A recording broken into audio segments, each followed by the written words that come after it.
In movies and money, James Bond failed to stir up blockbuster numbers at the box office. Let's bring in film critic Erik Childress. Hi, Angie. Erik, tell us what happened.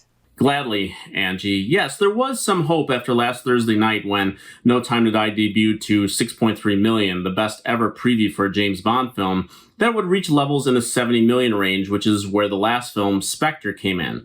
Now, the final number came in at about 55 million, which, all things being considered, is still the fifth best opening of the pandemic. Going even further, it is the sixth best October opening of all time. But let's go back to the big word, pandemic. Even so, numbers are up for films with title recognition. People are going back to the movies. Hollywood loves Halloween, and this week, A Scary Movie is one of two major releases in theaters this weekend. First, I have to say about the new sequel, Halloween Kills, is that I would have had a full review for you, but its Studio Universal decided to blow up the plans of many critics who were going to see it at home Tuesday night by instead delaying everyone's links to this evening, an hour before midnight. It's part of a real shaky relationship this film has had with the studio ever since its premiere at the Venice Film Festival in September. Now, frustrations aside, this is a big test for both Peacock subscriptions, which was up to roughly 54 million at the end of the second quarter, up from 42 million after the first, though deeper dive suggests that only about a third of subscribers are either active or paying directly for it. Will Halloween Kills drive more to it? Or will it help us set a new standard in the right month for horror at the theaters? I think people are getting more savvy as to what is available on the platforms they are paying for. A historical drama is coming out this weekend. Here's a look at The Last Duel.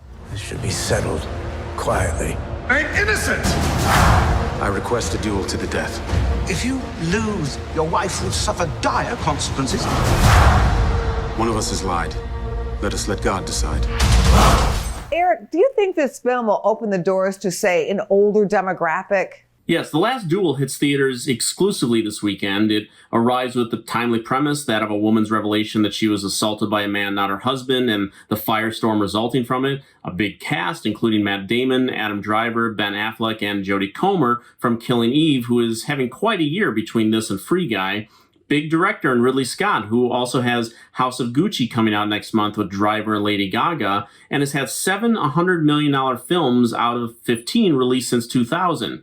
Forget that number, though. The industry will likely be ecstatic if the film can make half that.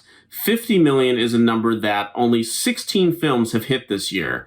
Original films, especially those aimed at adults, will always need that additional push from either star power, strength of premise, great reviews, or just solid marketing. The Last Duel has a lot of that going for it, and there did appear to be an increase in adult moviegoing this past weekend with the Bond film. Thank you so much, Erik. Thank you, Angie.